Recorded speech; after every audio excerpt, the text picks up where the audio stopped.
Setiawan Utama. Persembahan pujian, paduan suara anak Gloria dan paduan suara Philadelphia. Pengiring pujian Ibu Silvi Adipura dan Bapak Indra D. Simanjuntak.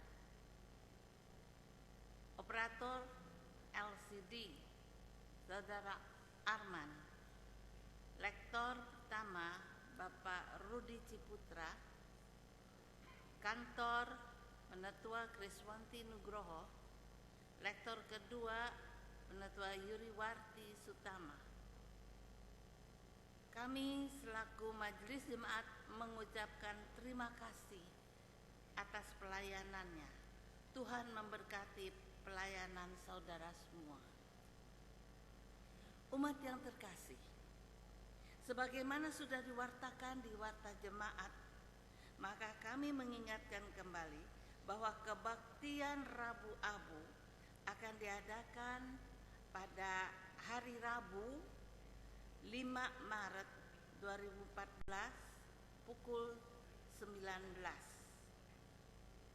Panitia Paskah akan memberikan penjelasan mengenai aksi penyangkalan diri.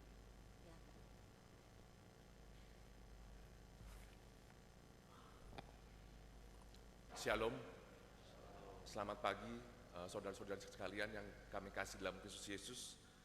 Tidak terasa bahwa minggu depan kita akan memasuki minggu Prapaskah yang pertama.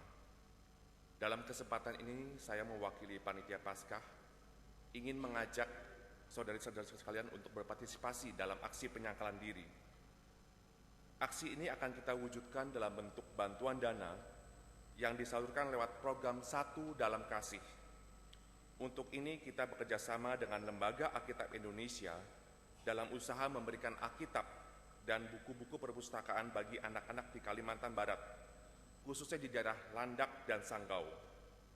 Di samping itu, kita juga akan memberikan bantuan bagi saudara-saudari kita yang tertimpa bencana Gunung Sinabung. Aksi penyangkalan diri ini akan dilakukan mulai minggu depan sampai dengan Paskah tanggal 20 April. Kini, mari kita saksikan bersama-sama video cuplikannya. Mungkin bisa diulang kembali kepada tim multimedia dari awal.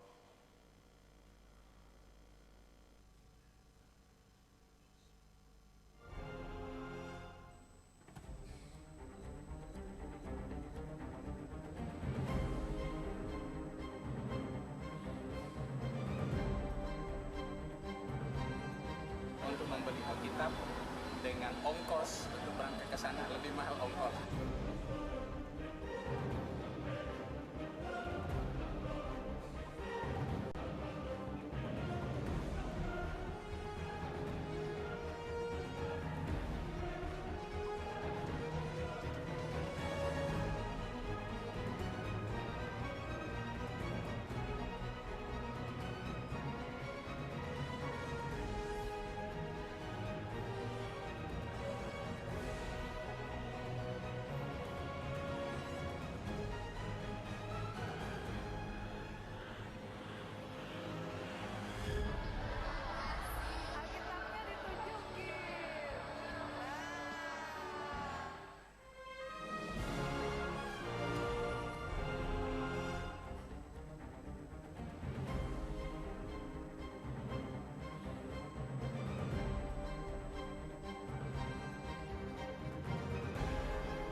Demikianlah informasi yang dapat kami sampaikan. Semoga bantuan yang kita berikan boleh menjadi berkat bagi saudara-saudara kita di sana. Tuhan memberkati kita semua.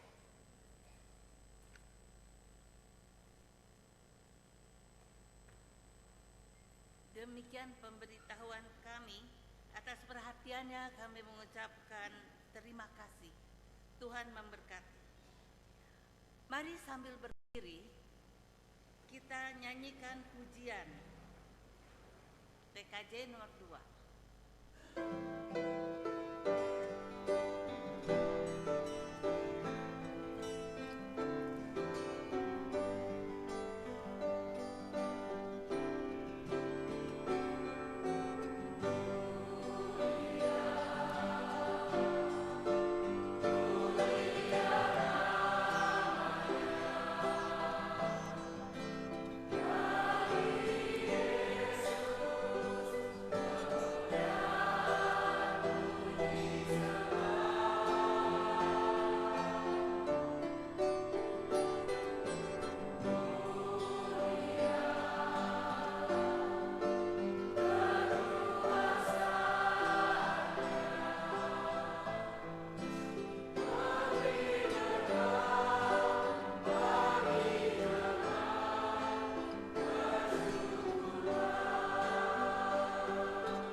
Kebaktian kita berlangsung karena pertolongan kepada kita ialah di dalam nama Tuhan yang menjadikan langit dan bumi yang kasih setianya kekal untuk selama-lamanya.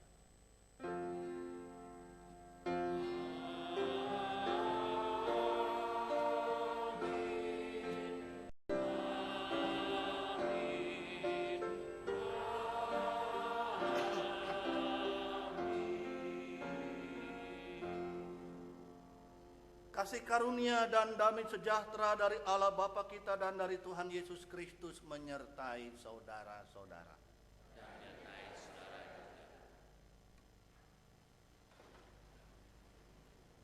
Nats pembuka kita terambil dari surat Petrus 2 pasal pertama ayat ke-17 yang berbunyi, kami menyaksikan bagaimana ia menerima kehormatan dan kemuliaan dari Allah Bapa ketika datang kepadanya suara dari Yang Maha Mulia yang menyatakan, Inilah anak yang kukasihi, kepadanyalah aku berkenan.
Sebelum kita lanjutkan ibadah kita, mari kita datang pada Tuhan dalam doa pengakuan dosa.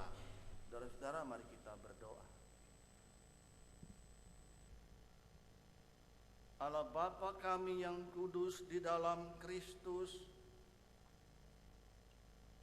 kami percaya Engkau bukan cuma mendengar suara yang keluar dari mulut bibir kami ketika kami menaikkan pujian tadi. Engkau juga melihat siapakah kami ini sesungguhnya. Ketika kami mengatakan kami memuliakan-Mu, Engkau tahu ya Tuhan, justru kami bukan memuliakan-Mu, kami sering mempermalukan-Mu, baik dalam sikap, kata, pikiran, dan perbuatan kami. Banyak kali ya Tuhan, kehidupan kami tidak mewujudkan kehendak-Mu, justru kehendak kami sendiri. Kami telah memberontak, kami telah melawan-Mu. Sehingga ya Tuhan, sepatutnya lah kalau kami ini semua ditolak,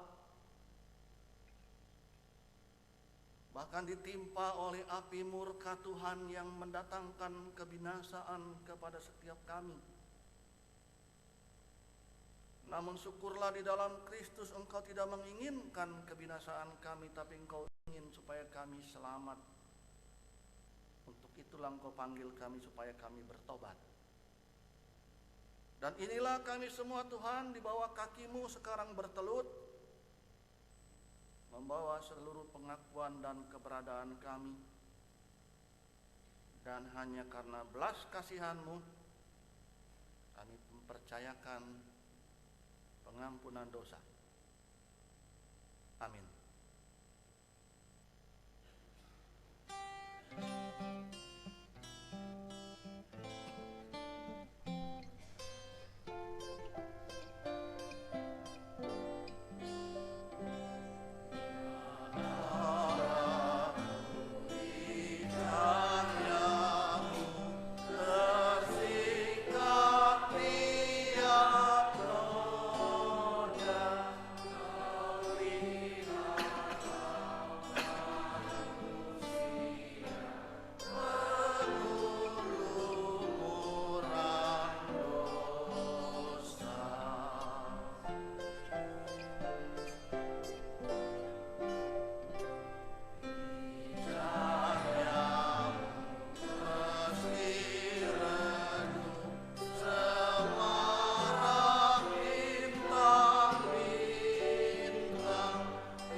bagi setiap umat dan gereja yang telah mengakui dosanya dengan tulus dan ikhlas, sebagai hamba Tuhan Yesus Kristus, saya memberitakan bahwa Tuhan telah mengampuni dosamu.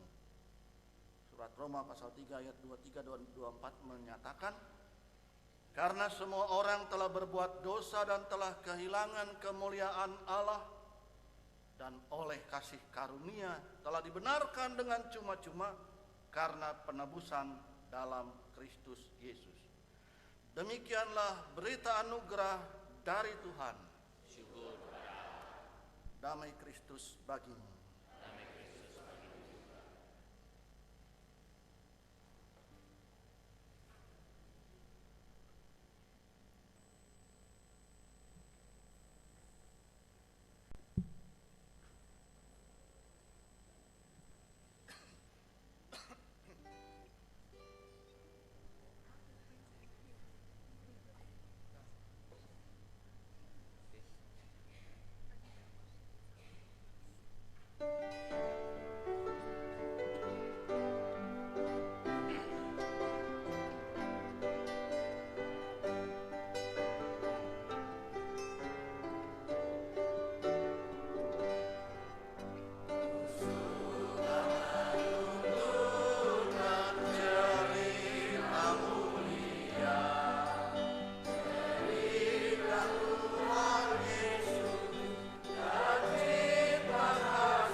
Saudara-saudara, mari kita berdoa. Kita mohon penerangan Roh Kudus bagi sabda Tuhan yang akan kita terima. Mari kita berdoa.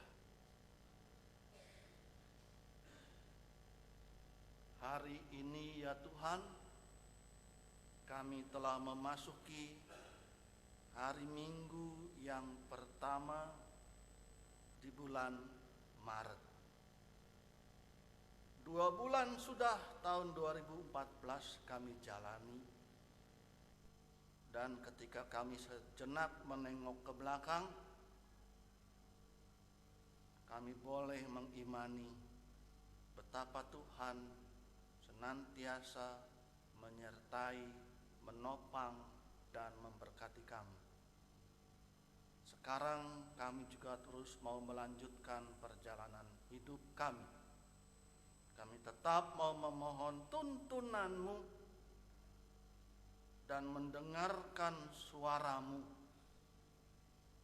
Untuk itulah sebentar jikalau kami membuka Alkitab, membaca dan merenungkannya, biarlah kuasa Roh-Mu yang kudus yang bekerja, sehingga suara Tuhan sendiri yang berkata-kata kepada kami tiap-tiap pribadi, supaya semuanya boleh mendatangkan berkat dan memuliakan nama-Mu. Urapilah lidah bibir hamba-Mu dan sembunyikan dia di balik salib-Mu, agar hanya Engkau yang dimuliakan. Amin.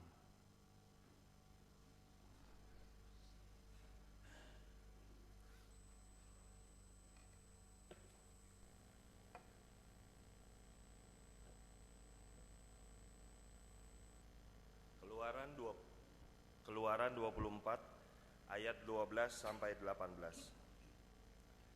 Tuhan berfirman kepada Musa, "Naiklah menghadap aku ke atas gunung dan tinggallah di sana. Maka aku akan memberikan kepadamu loh batu, yakni hukum dan perintah yang telah kutuliskan untuk diajarkan kepada mereka." Lalu bangunlah Musa dengan Yosua abdinya. Maka naiklah Musa ke atas gunung Allah itu. Tetapi kepada para tua-tua itu ia berkata, "Tinggallah di sini menunggu kami, sampai kami kembali lagi kepadamu. Bukankah Harun dan Hur ada bersama-sama dengan kamu? Siapa yang ada perkaranya, datanglah kepada mereka." Maka Musa mendaki gunung dan awan itu menutupinya. Kemuliaan Tuhan diam di atas gunung Sinai, dan awan itu menutupinya 6 hari lamanya. Pada hari ketujuh dipanggilnyalah Musa dari tengah-tengah awan itu. Tampaknya kemuliaan Tuhan sebagai api yang menghanguskan di puncak gunung itu pada pemandangan orang Israel. Masuklah Musa ke tengah-tengah awan itu dengan mendaki gunung itu. Lalu tinggallah ia di atas gunung itu 40 hari dan 40 malam lamanya. Demikianlah firman Tuhan.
Anakku, engkau ku beranakan hari ini.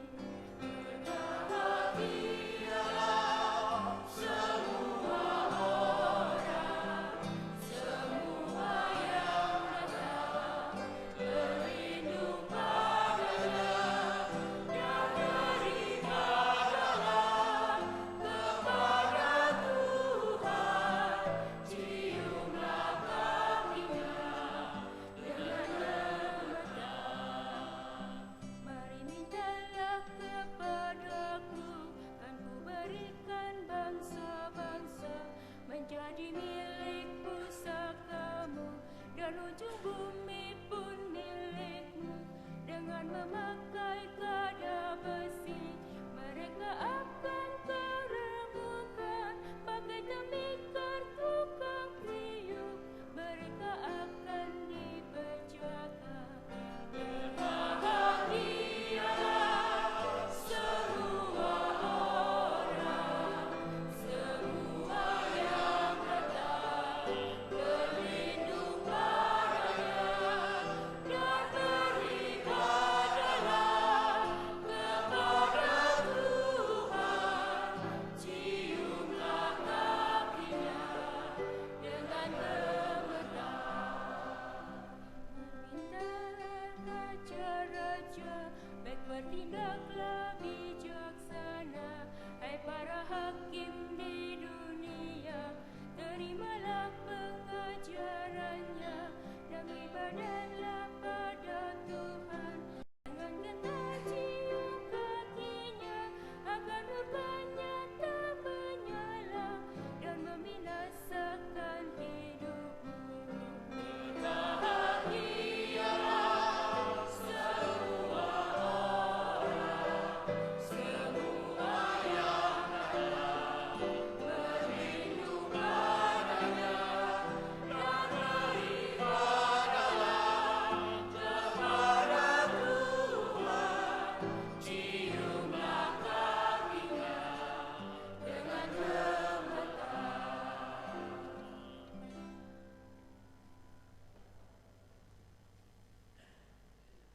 2 Petrus 1 ayat 16 sampai 21. Sebab kami tidak mengikuti dongeng-dongeng isapan jempol manusia. Ketika kami memberitahukan kepadamu kuasa dan kedatangan Tuhan kita Yesus Kristus sebagai Raja, tetapi kami adalah saksi mata dari kebesarannya.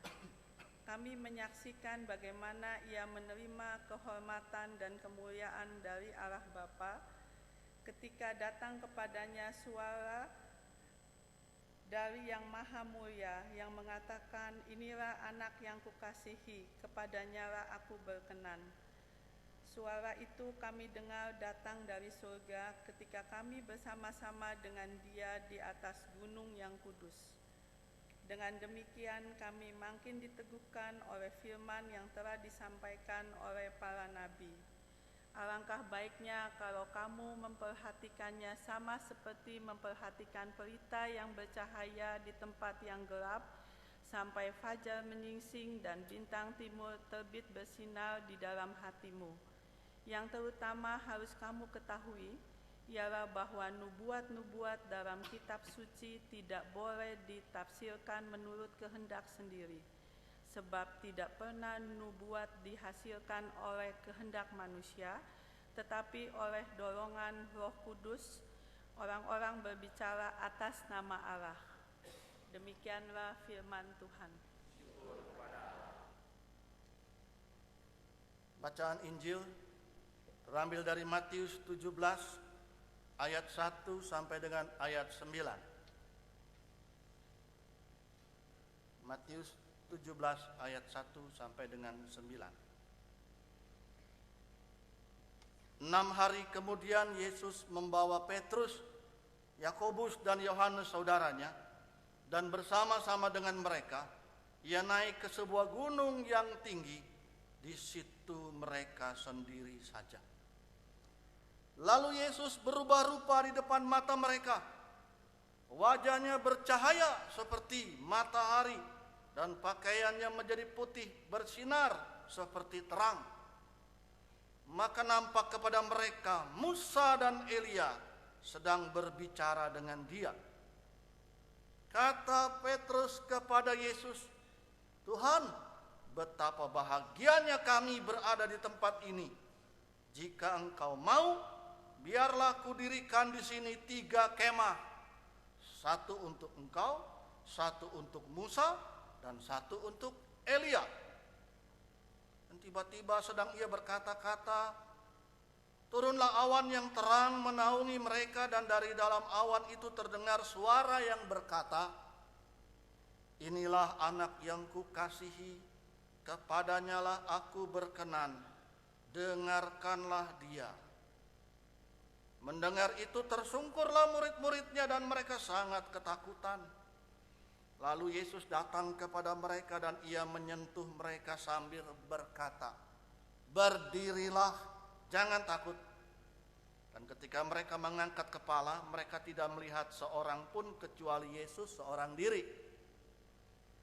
Pada waktu mereka turun dari gunung itu, Yesus berpesan kepada mereka, "Jangan kamu ceritakan penglihatan itu kepada seorang pun sebelum Anak Manusia dibangkitkan dari antara orang mati." Demikianlah Injil Yesus Kristus. Berbahagialah mereka yang mendengarkan firman Tuhan, yang memelihara dan melakukannya dalam hidupnya hari ke hari. Haleluya.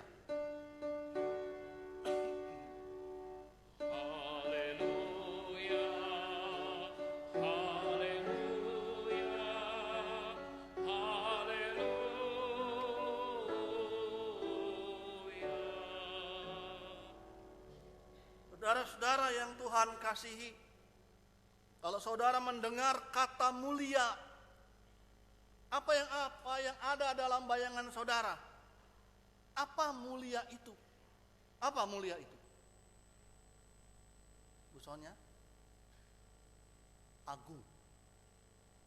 Dalam Kamus Besar Bahasa Indonesia, saudara-saudara, mulia itu ada dua arti. Pertama, artinya tinggi. Bukan tinggi hati ya, bukan. Tinggi. Tinggi apanya? Kedudukannya. Tinggi pangkatnya. Yang kedua, mulia itu diartikan luhur. Luhur, apanya luhur? Jangan bahasa Sunda ya Pak ya. Luhur itu atas ya. Apa itu luhur? Luhur apanya?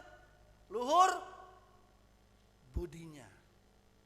Nah, saudara-saudara, kata mulia mungkin sering kita dengar. Dan di negeri kita ini banyak orang yang disapa dengan kata yang mulia.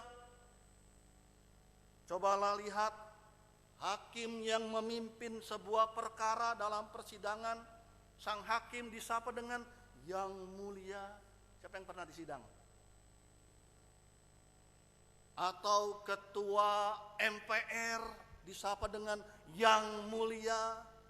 Anggota DPR, saudara-saudara, disapa dengan yang mulia. Presiden disapa dengan yang mulia.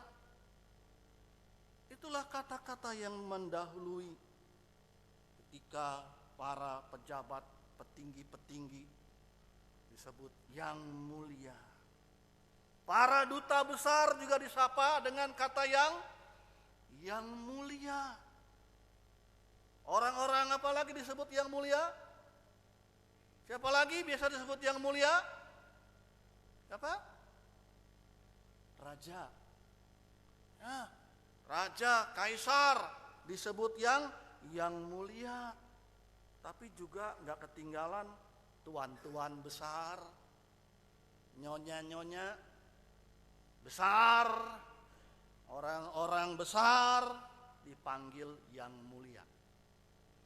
Jadi saudara-saudara, jelaslah bagi kita bahwa yang mulia itu bukan untuk sembarang orang. Gelar itu ada hubungannya dengan kedudukan seseorang di masyarakat. Gelar itu berhubungan seseorang dalam pemerintahan. Orang itu dipandang mempunyai sesuatu yang lebih harkatnya dibanding yang lain. Dan oleh karena itu dampaknya ada kebanggaan tersendiri bagi orang-orang yang menyandang gelar yang mulia. Kalau disapa yang mulia, bangga nggak? Bangga. Ibu nggak? Ibu mau dibilang nggak mulia deh gitu. Emang ibu mau disebut yang tidak mulia? Bangga dong disebut yang mulia Ibu Sonya. Hebat ya? Orang bangga, saudara-saudara, dengan gelar mulia itu. Gelar itu terasa menguntungkan. karena dia dihormati oleh orang banyak. Maka tidak mengherankan kalau manusia berlomba-lomba untuk mendapatkan gelar yang mulia. Salahkah itu? Salahkah itu? Salah nggak orang kalau pengen disebut mulia? Salah nggak? Enggak. Aduh, jangan takutlah. Enggak salah, saudara-saudara. Bahkan setiap manusia ingin mengejar dan menjadikan dirinya mulia. Dan kalau kita baca kitab Mazmur pasal 8, Tuhan Allah sendiri bilang apa? Manusia itu makhluk mulia. Allah sendiri bilang gitu kok. Kita kok nggak mau sih disebut mulia? Tetapi sayang, sekali lagi, sayang, cara pandang manusia untuk menjadi yang mulia sangat berbeda dengan keinginan Allah. Manusia mengira, manusia mengukur kemuliaan itu dari kedudukan, dari harta, dari kekayaan, dari gelar yang berderet-deret, dari berlimpahnya harta. Di situ manusia bilang letak kemuliaan. Di sanalah orang kalau punya segala-gala kedudukan, kekuasaan, harta, belum lagi gelarnya profesor. Mau dapat profesor nggak? Mau nyanyi dangdut dulu. Dapat tuh dari Hawaii University, ya, dapat. Ya. Gelar berderet-deret, dipikir disitulah dia akan disanjung, dia akan dihormati oleh orang banyak. Sehingga orang kalau ingin mendapatkan itu, manusia rela bertaruh apa saja. Manusia mau melakukan apapun supaya dihormat, dipandang hebat. Segala macam cara dipakai untuk meraih kemuliaan itu.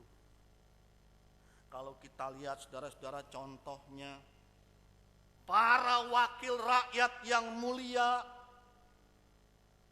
calon anggota dewan kah, caleg kah, colek, mengumbar janji yang tidak mungkin dipenuhi.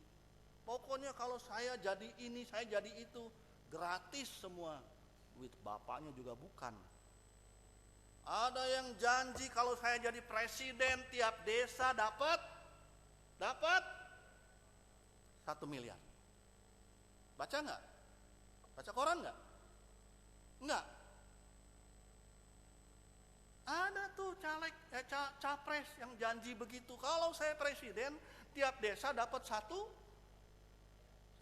M. Duit dia? Bukan, itu memang dalam undang-undang pemerintahan ada kok. Saudara-saudara, orang pengen mulia, melakukan berbagai-bagai cara. Mau jadi hakim nyogok dulu, mau jadi tentara nyogok dulu, jadi polisi. Semua saudara-saudara orang ingin mendapatkan. Dan juga soal kekayaan, banyak sekali cerita yang menggambarkan orang rela melakukan apapun termasuk memangsa sesamanya. Orang main sikat, orang main sikut. Saudara-saudaraku yang Tuhan kasihi, padahal sejatinya kemuliaan itu bukanlah soal tahta. Kemuliaan bukan soal jabatan. Kemuliaan atau jadi mulia itu bukan soal harta, kekayaan atau gelar. Dokter, insinyur, tukang insinyur lah dan sebagainya. Bukan di situ. Melainkan Allah itu sendiri. Allah lah sumber kemuliaan. Karena Dia Maha Mulia. Saudara-saudara, dalam kitab Keluaran yang kita baca tadi, kita mendapatkan kisah bagaimana Allah yang mulia itu mau dekat. Meskipun dia mulia, agung, luhur, tinggi dan sebagainya, tapi dia mau dekat dengan manusia. Nah, kayak kita udah mulia, sombongnya bukan main. Kepalanya bengkak, hidungnya mekar. Allah mau dekat dengan umatnya. Allah memberikan hukumnya, tuntunannya lewat Nabi Musa. Dia bukan Allah yang agung, jauh dari manusia. Tidak. Dia bukan Allah yang cuma tebar pesona, kelihatannya doang. Tidak. Dia mau turun. Ada bersama umatnya di dalam bait Allah. Kehadiran Allah ada di situ. Maka logikanya, seseorang yang dekat dengan dia, sumber mulia itu, maka dia dapat mulia. Sebaliknya orang yang menjauh dari Allah semakin tidak mulia. Nah, Bapak Ibu saudara-saudara yang Tuhan kasihi, dalam minggu transfigurasi ini, pernah dengar transfigurasi? Pernah dengar Novi? Transfigurasi? Pernah dong ya, pernah dengar ya, cuman artinya lupa. Transfigurasi perubahan. Jangan takut, bilang aja. Salah juga nggak didenda kok. Perubahan bentuk, perubahan rupa. Jadi saudara-saudara, di dalam minggu transfigurasi ini kita bisa belajar tentang menjadi mulia. Transfigurasi Kristus itu adalah peristiwa ketika Yesus dimuliakan di atas gunung. 6 hari setelah Petrus menyatakan bahwa Yesus adalah Mesias, Yesus mengajak 3 muridnya, Petrus, Yohanes dan Yakobus, ke sebuah gunung yang tinggi. Gunung apa itu? Pernah dengar nggak gunung apa itu? Memang di Alkitab sih nggak tertulis ya. Para penafsir mengatakan itu adalah gunung yang tinggi. Gunung apa? Gunung Sinabung. Ngapain ke Sinabung? Meleduk. Gunung apa? Gunung, ya kelut lagi. Jangan. Gunung Herman.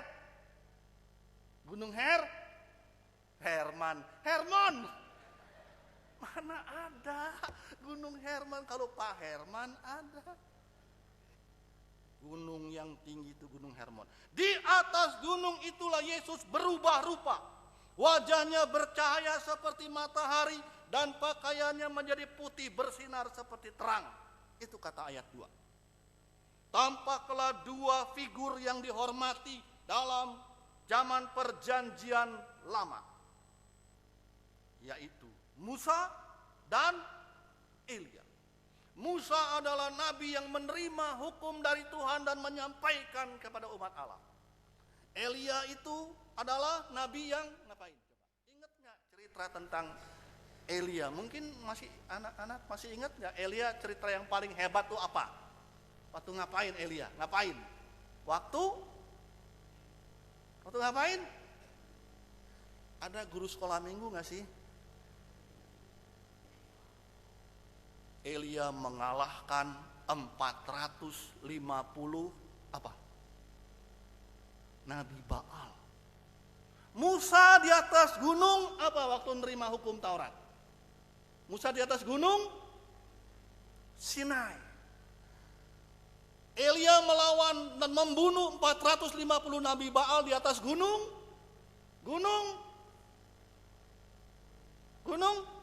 betul, Karmel. Pintar dia. Ya, di atas gunung Karmel. Nah, saudara-saudara, kedua figur besar ini berbicara dengan Yesus. Dan para murid terpesona dengan pemandangan yang begitu mengagumkan. Selama ini mungkin Petrus, Yohanes, Yakobus cuma dengar-dengar. Musa tuh kayak begini, Elia tuh kayak begini. Sekarang di depan mata mereka, mereka lihat sendiri, itu Musa, itu Elia. Terpesona.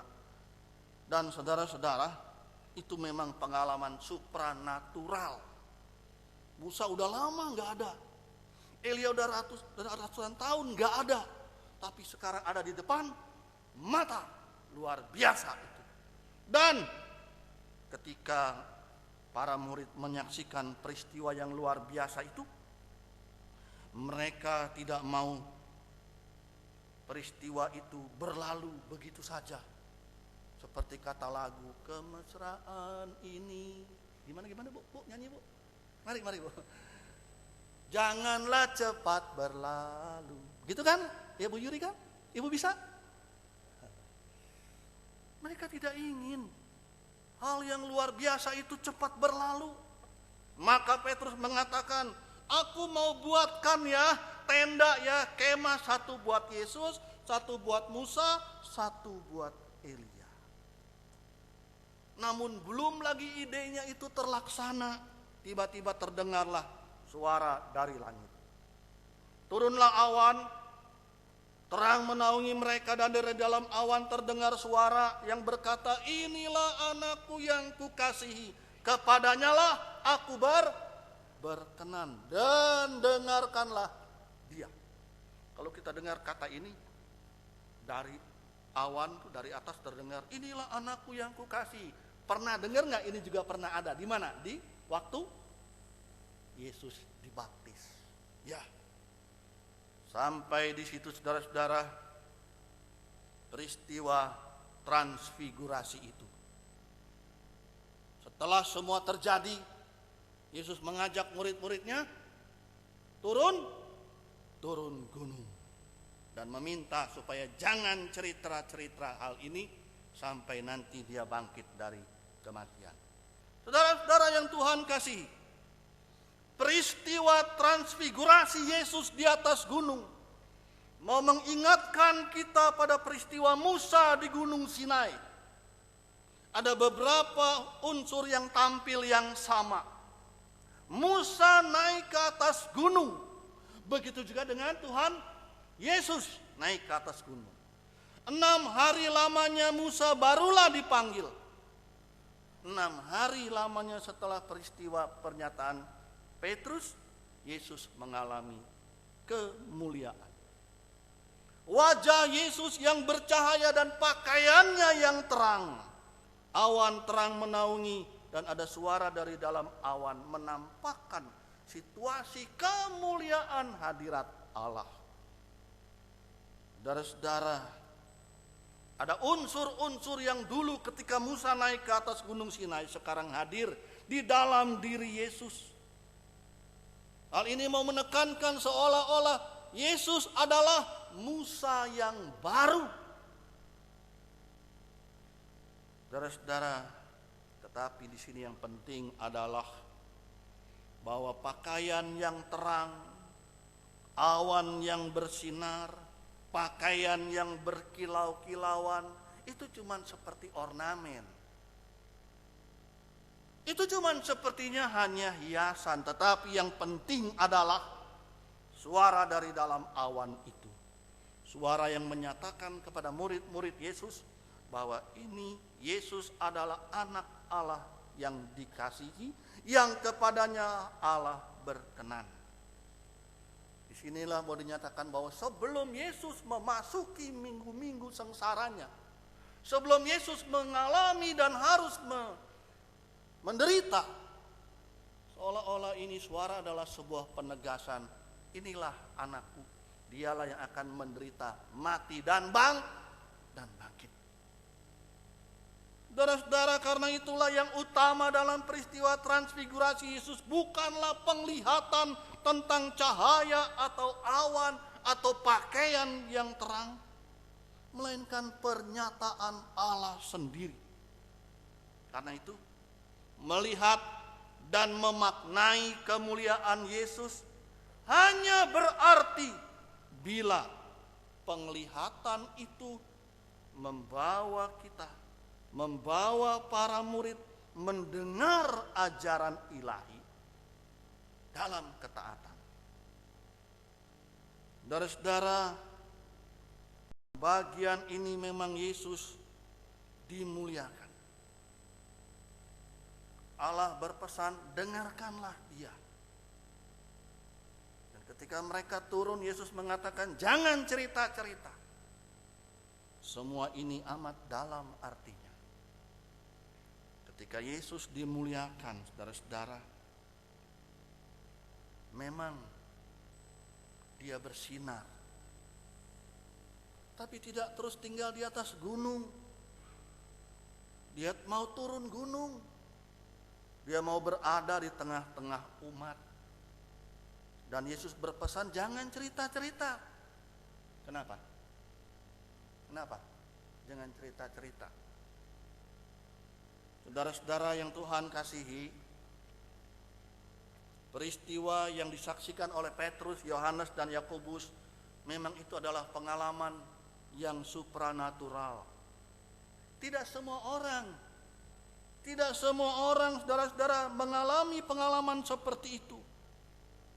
Karena pengalaman yang supranatural adalah sebuah anugerah. Pengalaman itu memang bisa dialami oleh orang-orang tertentu. Bukan siapakah dia di depan Tuhan, tapi semata-mata hanya anugerah. Kalau Tuhan mau menyatakan kemuliaannya, itu anugerahnya. Bukan karena kita hebat, pintar, berjasa, ketua kah, ketui kah.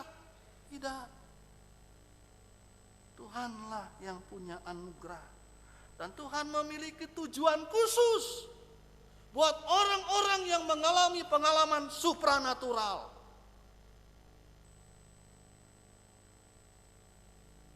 Ada orang yang mengalami peristiwa yang luar biasa, kemudian dia jadi percaya kepada Yesus. Ada yang mengalaminya pengalaman supranatural, kehidupannya kemudian berubah. Jadi orang jahat banget kemudian jadi orang baik. Rasul Paulus ya mengalami itu ya. Ada perubahan. Ada yang mengalaminya kemudian mendapatkan visi dari Allah. Ada pula yang mengalami pengalaman supranatural kemudian dia mendapatkan kekuatan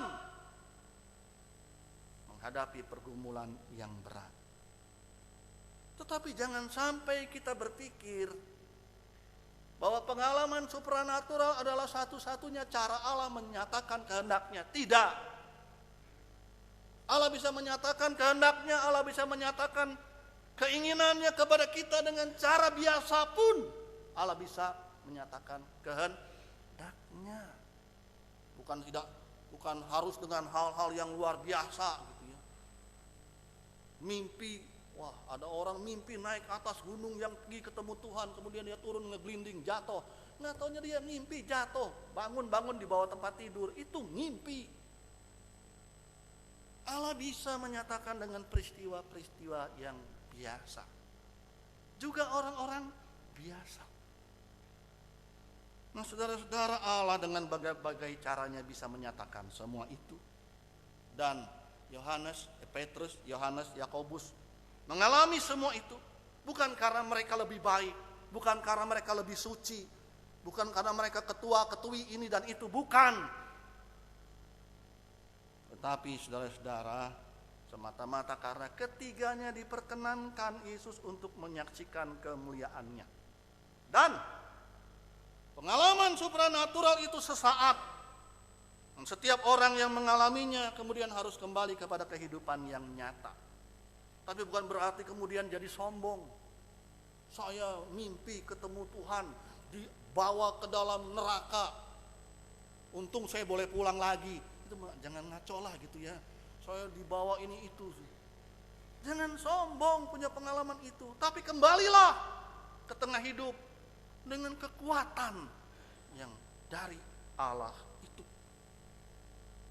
Karena itu pengalaman supranatural tidak meninabobokan seseorang, tetapi memberikan dasar kebenaran dan kekuatan untuk orang hidup dalam kenyataan.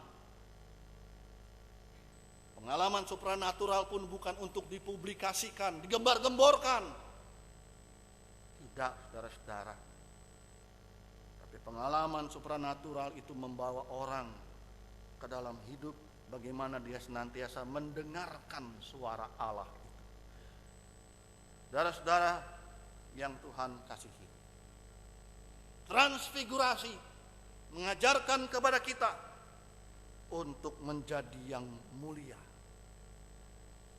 Tetapi seperti Petrus, jangan kita terkecoh.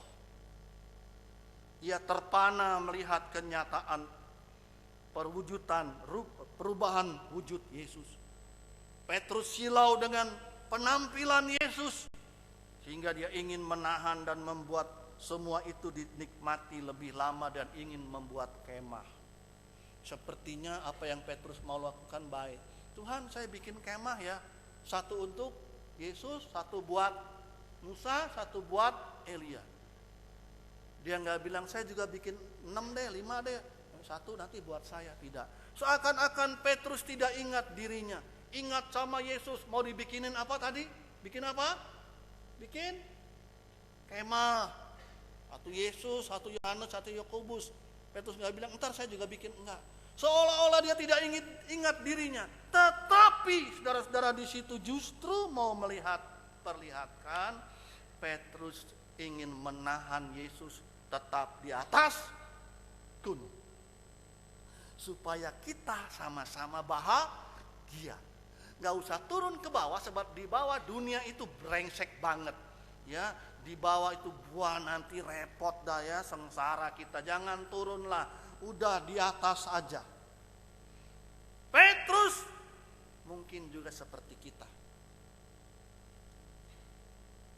pengen menggenggam, pengen menahan lebih lama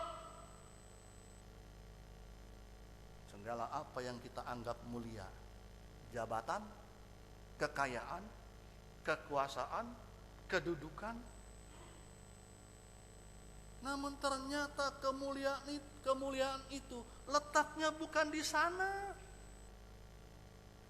Dalam firman Tuhan, kisah transfigurasi mengajarkan bahwa hanya ada satu jalan untuk menjadi yang mulia, yaitu dengan apa? Mendengarkan Dia. Mendengarkan tidak berarti hanya memahami dan mengerti saja, tetapi jauh lebih dari itu adalah melakukan kehendaknya. Yesus sebagai contoh manusia mulia. Kemuliaannya bukanlah diperoleh dengan pamer kekuasaan, cari popularitas, atau pencitraan. Tidak. Yesus tidak mulia karena itu, tidak pamer. Wah, pintar dia, orang hebat dia. Ngomong, pintar ngomong doang padahal. Tebar pesona, senyum sana, senyum sini. Tidak itu. Saudara-saudara, Allah memuliakan dia oleh karena dia taat dan setia, bahkan setia sampai mati di kayu salib. Dengan begitu Allah memberikan kemuliaan,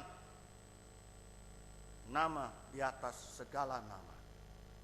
Jadi, jika Anda ingin hidup mulia, carilah kemuliaan itu dengan mendengarkan Dia dan melakukan kehendaknya. Amin.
dengan gereja segala abad dan tempat, kita mengikrarkan pengakuan iman kita seturut dengan pengakuan iman rasuli demikian.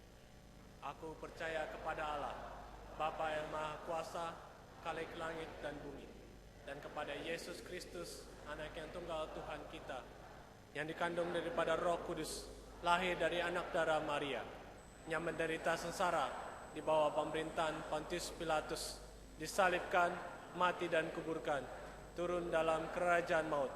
Pada hari yang ketiga, bangkit pula dari antara orang mati, naik ke surga, duduk di sebelah kanan Allah, Bapa yang Maha Kuasa, dan dari sana ia akan datang untuk menghakimi orang yang hidup dan yang mati. Aku percaya kepada Roh Kudus, gereja yang kudus dan am, persekutuan orang kudus, pengampunan dosa, kebangkitan orang mati, dan hidup yang kekal. Amin.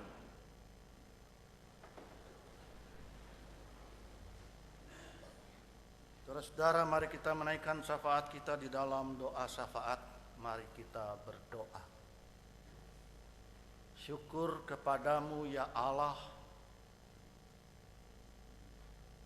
ketika orang-orang di dunia banyak mengejar-ngejar kemuliaan dan mengukur kemuliaan dari harta, kekuasaan, kedudukan, dan sebagainya.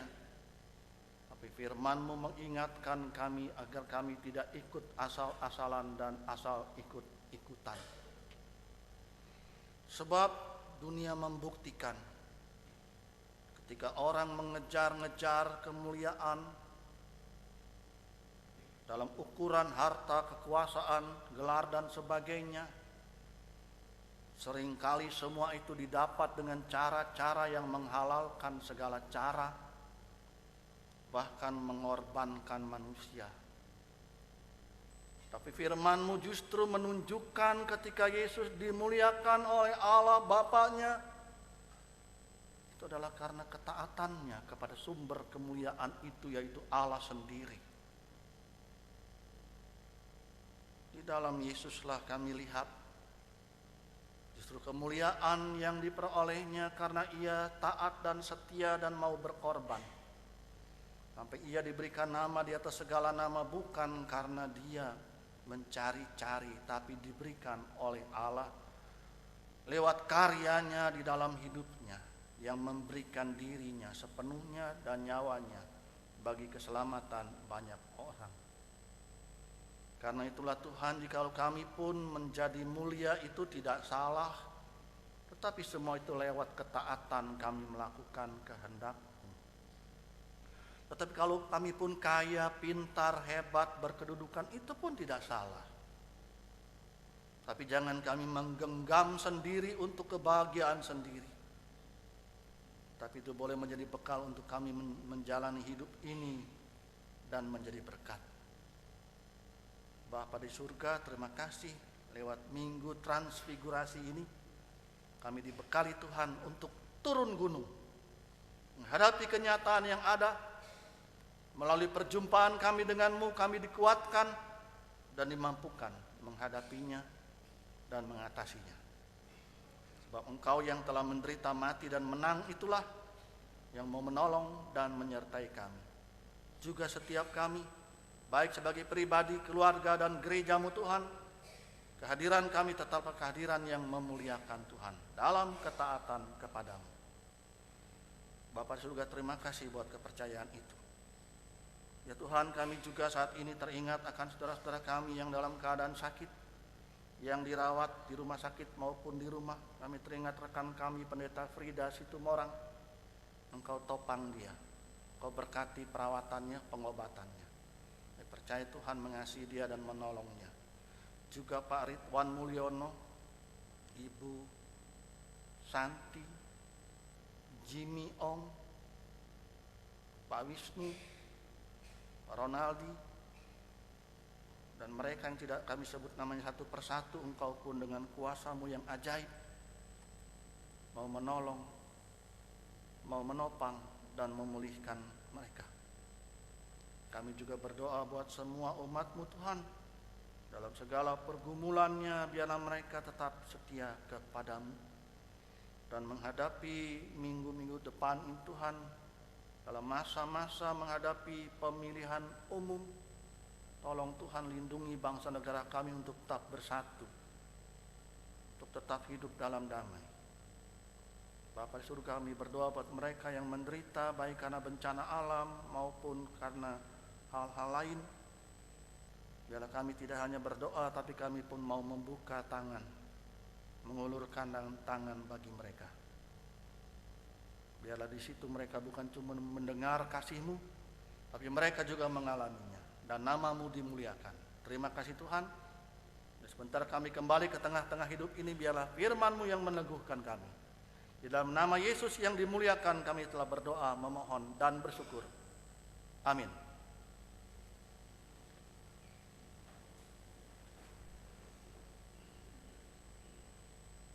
Marilah kita mengumpulkan persembahan syukur kita dan mengingat firman Tuhan di dalam Kolose 3 ayat yang ke-17. Dan segala sesuatu yang kamu lakukan dengan perkataan atau perbuatan, lakukanlah semuanya itu di dalam nama Tuhan Yesus sambil mengucap syukur oleh Dia kepada Allah Bapa kita. Kantong persembahan diedarkan, marilah kita memuji Tuhan. PKJ 148.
Diundang untuk bangkit berdiri.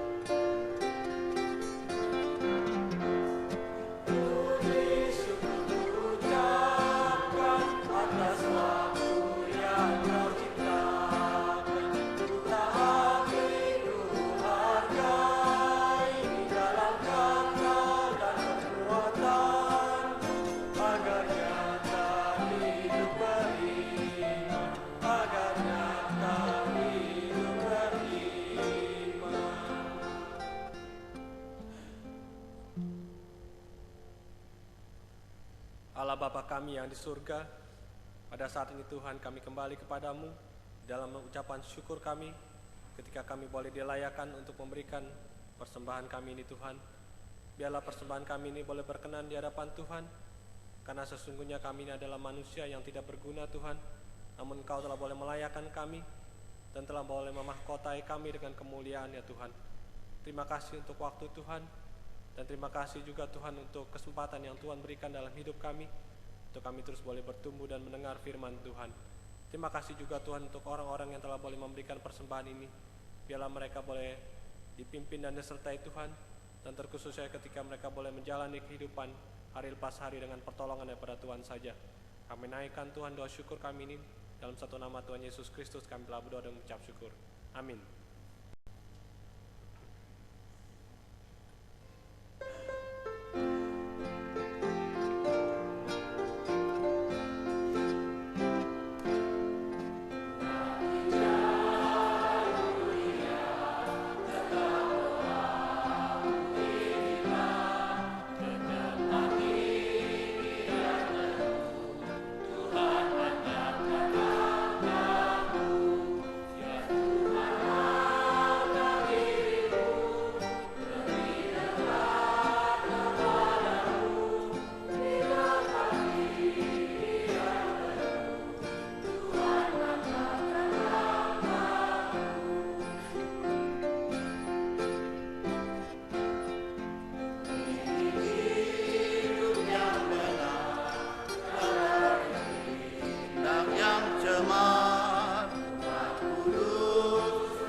Saudara yang dikasihi Tuhan, arahkanlah hatimu kepada Tuhan.